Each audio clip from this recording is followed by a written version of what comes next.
Now on News Talk 960 KKNT, it's the Middle East Radio Forum. Your chance to talk about the turmoil in the Middle East. To call in live, dial anytime at 602-508-0960. That's 602-508-0960. Outside of the Valley, call toll-free 888-960-9696. Now your host for the Middle East Radio Forum, Attorney William J. Wolf. Good morning, good afternoon, good evening, depending on where you're listening from. My name is William Wolf, your host. Every Sunday, noon to 1 o'clock. Adjust your time if you're listening elsewhere on the internet, on my website, MiddleEastRadioForum.org. This is a pre-recorded show, so we will not be taking any calls like we normally do, but this should be a very interesting show. In studio, I have author Devin Sper, author of an interesting book called The Future of Israel, and we have Josh Reubner. And first of all, let me say hello to Devin. Hi, Bill. How are you? I'm fine, thank you. And just give a very brief further introduction. You lived in Israel for 10 years, and you're a graduate of the Hebrew University in Jerusalem. And Josh Reubner, thank you very much for being with us. And tell us what organization you work for. Thanks so much for having me, Bill. I'm the National Advocacy Director for the U.S. Campaign to End the Israeli Occupation. We're a nationwide coalition of more than 350 organizations working to change U.S. policy towards Israel-Palestine to support human rights, international law, and equality. Okay, and the subject of our discussion today is going to be the root cause of the Arab-Israeli conflict. And what I'm going to do is I'm going to alternate who gets the question first. I'm going to allow a back and forth until I feel the subject has been used up, and then we will go on to the next question. And I ask both my guests to try not to talk over each other. Too often on these talk shows, you have everybody speaking at the same time, and you can't understand anybody. And please respect me when I decide that the subject has been used up and that we go on to the next question. Okay, first let's start off with Devin Sper. Devin, please summarize for us in a sentence or two what, in your opinion, lies at the root cause of the Arab-Israeli conflict. In other words, what is this conflict in essence all about? The root cause of the conflict is that the Muslims believe that they have exclusive rights to the land and deny Jewish history and rights in the land of Israel. For over a century, the Muslims have conducted a campaign of genocide against its original native inhabitants, the Jews. They've launched 7 major wars, killing 23,000 Israeli soldiers, and they've murdered over 10,000 Israeli citizens in countless acts of terror, all aimed at driving the Jews from their native land. Okay, Devin. Josh, what's your response? Well, I think the fundamental reason why the Israeli-Palestinian conflict hasn't been resolved is the fact that you have a situation of gross inequality. Today, Israel controls 100% of former historic Palestine, the 78% that's now Israel today, plus the 22% that is the occupied Palestinian territories. And within both the occupied Palestinian territories, within Israel itself, and with regards to the Palestinian refugee community, all segments of the Palestinian population are dealt with in a way that's unequal to the status of Israeli Jews. Okay, Devin, your response? Well, Mr. Reubner said today Israel controls 22% of historic Palestine, but of course that was not the case in 1948 when the Arabs launched a war of annihilation against Israel. That was not the case in 1956 when the Arabs launched another war of annihilation against Israel. That was not the case in 1967 when the Arabs launched a third war of annihilation against Israel. That was not the case in 1964 when the PLO was founded. And the PLO stands for Palestine Liberation Organization. And we can ask ourselves what they were seeking to liberate in 1964. So the argument of Mr. Reubner that everything begins in 1967 or the amount of land that Israel occupies is the problem doesn't hold up, doesn't hold any water. Okay, Josh, go ahead. You can respond if you like. Well, it's funny that I didn't say any of those things, but your guest interpreted it as such. But the reality is that you have two nationalisms struggling for ownership and control over the same piece of land, Zionism or Jewish nationalism and Palestinian nationalism. Both national movements have claims to the land and both have struggled over them. But what you have is a situation where Israel has complete control and domination over 100%, not 22%, 100% of historic Palestine. And Palestinians, whether they live in the occupied Palestinian territories, they live under military occupation. If they live as Israeli citizens, about 20% of Israel's citizens are, of course, Palestinians. They live as unequal citizens, analogous to the situation of African Americans in the Jim Crow South. And, of course, the largest segment of the Palestinian population are the refugees who they and their descendants were exiled and expelled from their homeland upon Israel's creation in 1948. And Israel has not allowed those refugees to exercise their internationally right of return to their homes. Okay, Devin, I'll give you a short response, then I want to go on to another question. Mr. Reubner said that both sides have claims to the land, and that's true. The problem is that the Palestinian side doesn't accept that the Jewish side has a claim to the land. The Jews have accepted from day one that the Palestinians have rights in their land. They may not have lived there as long as the Jews have. The Jews have lived there for 3,200 years continuously, and the Palestinians have lived there, the Arabs have lived there for only 1,300 years. But no one in Israel in a position of power is saying that they must leave. It's the Palestinians and the Arabs in general who have always said that the Jews must leave or be exterminated. And when Mr. Reubner talks about apartheid, it is the Palestinians who are advocating that Jews must leave majority Palestinian areas and not the reverse. There are Palestinians living in Haifa, in Yaffo, in Jerusalem, and there is no one responsible in Israel asking that they leave. And yet Jews are asked to leave Hebron, Jerusalem, and Gush Etzion, areas that they've inhabited for 3,200 years. Okay, thank you. Let's go to the next question. I'll first ask Josh, why did the Palestinians and the other Arabs reject the UN partition plan of 1948? Well, first of all, the UN partition plan was in 1947. And let's be very clear that it was accepted and implemented by no one. Israel formally accepted it, but then went on a campaign to ethnically cleanse the land that was designated for a Jewish state by the UN of its indigenous Palestinian inhabitants. And the reason why the partition plan was unworkable from the get-go is because in the areas allotted for a Jewish state within Mandate Palestine, Jews would comprise just a slight majority of the population in this so-called Jewish state. So Israel engaged in ethnic cleansing both within the lands that were allotted to the partition plan and beyond, so that when the UN said at a time when Palestinian Arabs owned 93% of the land and Jews owned 7% of the land, that the Jewish state of within Palestine would be 55% of the land and the Arab state of Palestine would be 45% of the land, Israel went beyond the borders that were allocated to it under this plan, conquered additional lands, expelled roughly 750,000 Palestinians who comprise the Palestinian refugee problem today, and wound up in control of 78% of historic Palestine. So to say that one side rejected this partition plan is to engage in historical revisionism. Okay, Devin? Well, let's just state the historical facts. One side, the Israeli side, did accept the UN partition plan. There were celebrations in the streets in Israel, and the plan was rejected by the Palestinians and all Arab states, who immediately launched a war of extermination against Israel. Till this day, the Palestinians call that the Nakba, the disaster. So they did reject it, and having rejected, bear the consequences of their actions. Israel, second point of history is Mr. Rubin talks about Israel ethnically cleansing the Palestinians when the exact reverse is true. Israel was a small, tiny, struggling state against which 12 established armies launched a war.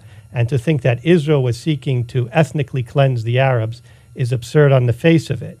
What actually happened is the Israelis succeeded to defend themselves, and that they do not have to apologize for surviving their enemies' genocidal schemes or for winning the war. Mr. Reubner mentions that they went beyond the borders allotted to them. That's so. In a war, In fact, there were never borders. There was a ceasefire line. But in war, when an enemy is bent on your annihilation, you take the land that you have to take to defend yourself. In short, the reason that the Palestinians rejected the UN partition plan, and I want to say again, point of fact, they rejected the UN partition plan, is because it was never the size of Israel or the location of her borders that they've objected to. It was the existence in principle of a Jewish state.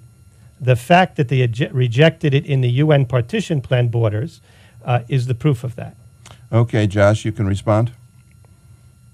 Well, it's kind of hard for me to do so when your guest is just putting out information that's wholly false. And to say that it's called a Nebuchah shows how little this guest understands of Palestinian history. It's not called a Nebuchah. It's called a Nekba. And it refers to the catastrophe of 750,000 Palestinians being expelled from their homes. So if your guest doesn't want to believe me, that's fine, but he can read half a dozen different Israeli historians who have documented how Israel engaged in a deliberate campaign of ethnic cleansing to rid what would become Israel of as many Palestinians as possible. And that's really been Israel's modus operandi up until today, is to get rid of as many Palestinians from historical Palestine as possible.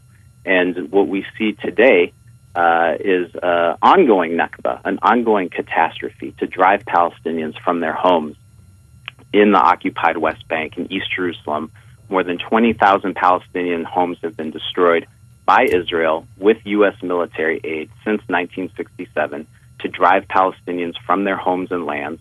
Hundreds of thousands of olive trees and other fruit-bearing trees have been uprooted so that Israel can drive Palestinian farmers from their land. And all this is a continuation of the historical process of Israel trying to rid historic Palestine of Palestinians. Okay, Devin, do you want to respond, or should I go on to the next question? No, I do. First of all, I'll apologize that my pronunciation of Arabic is not as good as Mr. Reubner's. However, Mohammed Abbas, the head of the Palestinian Authority, has written himself that his family left Palestine because they were encouraged to do so by the Arab armies who were preparing a genocide and wanted everyone out of the way. That's the head of the Palestinian Authority. And that was generally the case, as people who know the actual history realize. The Arab armies were the ones who were preparing for a genocide. The Egyptian army had stored poison gas and had instructed their generals in how to use it. They were already bombing Tel Aviv. And luckily, Israel won the war in 1948. But there were a few places that the Palestinians and Arabs gained that were Jewish areas, for example, Gush Etzion. And in those areas, they simply lined everybody up and shot them down. So those who know the history understand that it is the Arabs from that day until this day who have aimed at genocide, and the Jews who have been defending themselves against genocide. To claim, as Mr. Reubner does, that 600,000 Jews, because that was the population at the time, were trying to commit genocide against 100 million Arabs is absurd on the face of it. And anyone who knows Israel and the Israelis knows that their goal is not to commit genocide, but to defend themselves against genocide. Okay, we are coming up on break. Josh, I can give you 30 seconds before we do. Well, again, it just shows the lack of credibility of your other guest, that he doesn't even know the name of the Palestinian president. His name is not Mohammed Abbas, it's Mahmoud Abbas. So you have to take with a grain of salt anything that he's saying, given that he doesn't even know the name of the Palestinian catastrophe of 1948 and doesn't even know the name of the Palestinian Authority president. Well, I think we're more dealing with substance than in perhaps Arabic pronunciation, but if that's your position... No, it's a different name. It's a different name. Okay, I have to go into break now. Listening to Middle East Radio Forum here on News Talk 960 KKNT. My name is William Wolf. The show every Sunday, noon to 1 o'clock here in Arizona. Adjust your time if you're listening elsewhere on the internet, on my website, middleeastradioforum.org. You can also check out old shows in the program archives. And I ask you to please help me bring the show to you. The best way to do that is to use the services of my advertisers. And please, each time you do, it's very important that you tell them you're doing so because they advertise on this program. Direct donations can be sent to me, William J. Wolf, at 1121 East Missouri, Suite 117, Phoenix, Arizona 85014. That address again, 1121 East Missouri, Suite 117, Phoenix, Arizona 85014. Please stay with us. We'll be right back on this pre-recorded show with Devin Sper and Josh Reubner.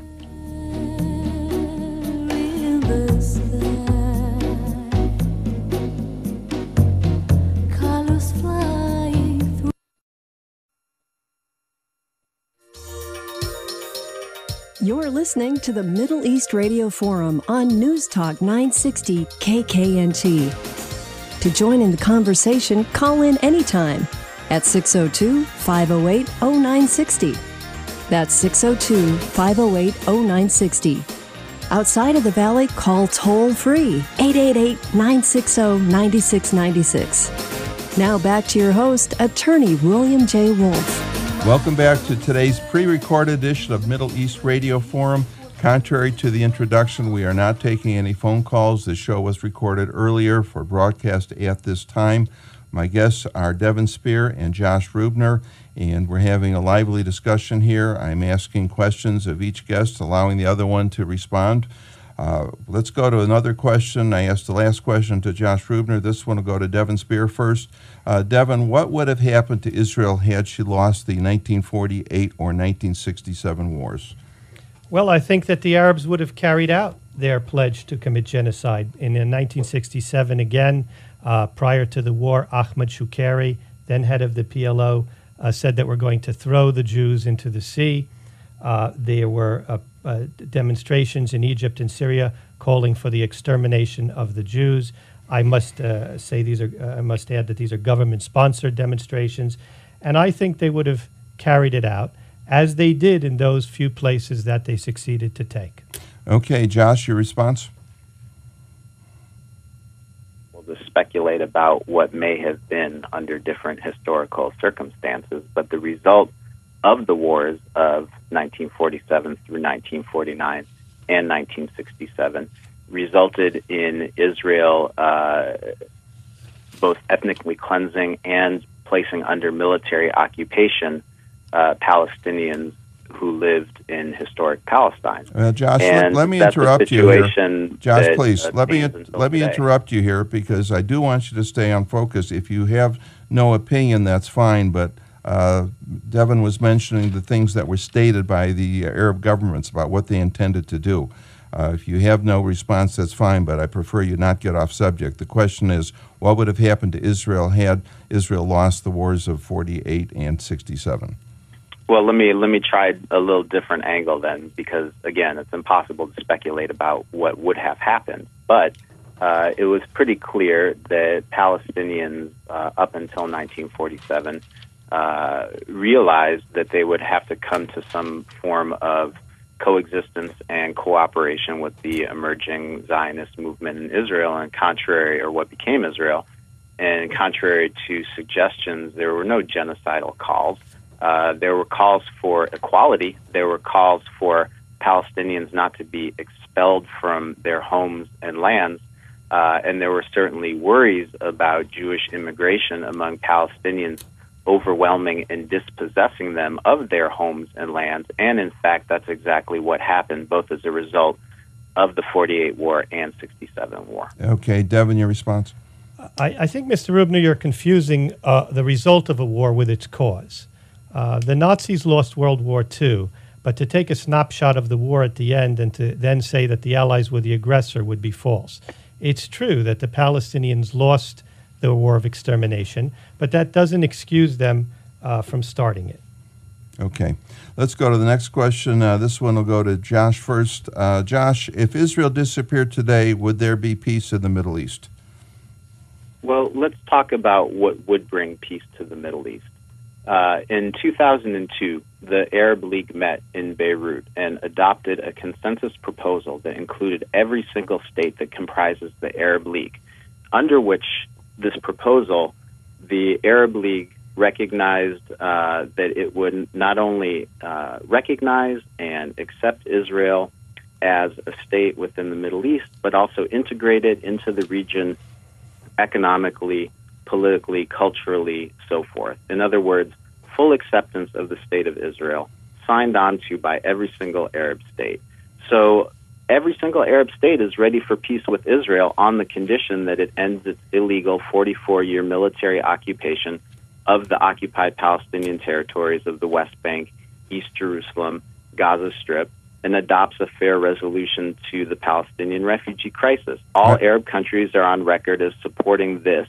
And what's blocking peace from occurring is Israel's intransigence in continuing to colonize Palestinian lands in the occupied territories, because it's very clear that Israel prefers to settle and colonize and dispossess Palestinians of these lands than it is to end its occupation and to make peace with its Arab neighbors, including the state of Palestine. Okay, well, let's go on to the next question then. I'm not sure I got an answer, but let's go on to the next question. Devin goes first here. Jews have lived in cities like Hebron continuously for thousands of years.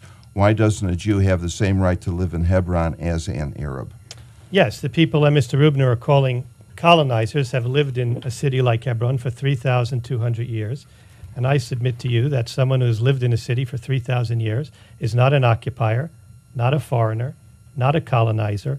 What he is, in fact, Mr. Reubner, is the original native inhabitant of the land. And a Jew has the same right to live in Hebron as does an Arab. A Jew has the same right to live in Hebron as a Jew has the right to live in Scottsdale, Arizona, Washington, D.C., San Francisco, or Berlin. And anyone who says he does not simply because of his religion is simply an anti-Semite. Okay, Josh, your response? Well, let me be very clear, as I stated at the outset. Our organization supports a U.S. policy towards Israel-Palestine that's based in part on full equality between Jewish Israelis and Palestinians. So I agree with you 100% that Jewish Israelis and Palestinians equal rights and equal entitlements to the land of what's today Israel and the occupied Palestinian territories. The problem is that Israel has set up an apartheid system both within the occupied Palestinian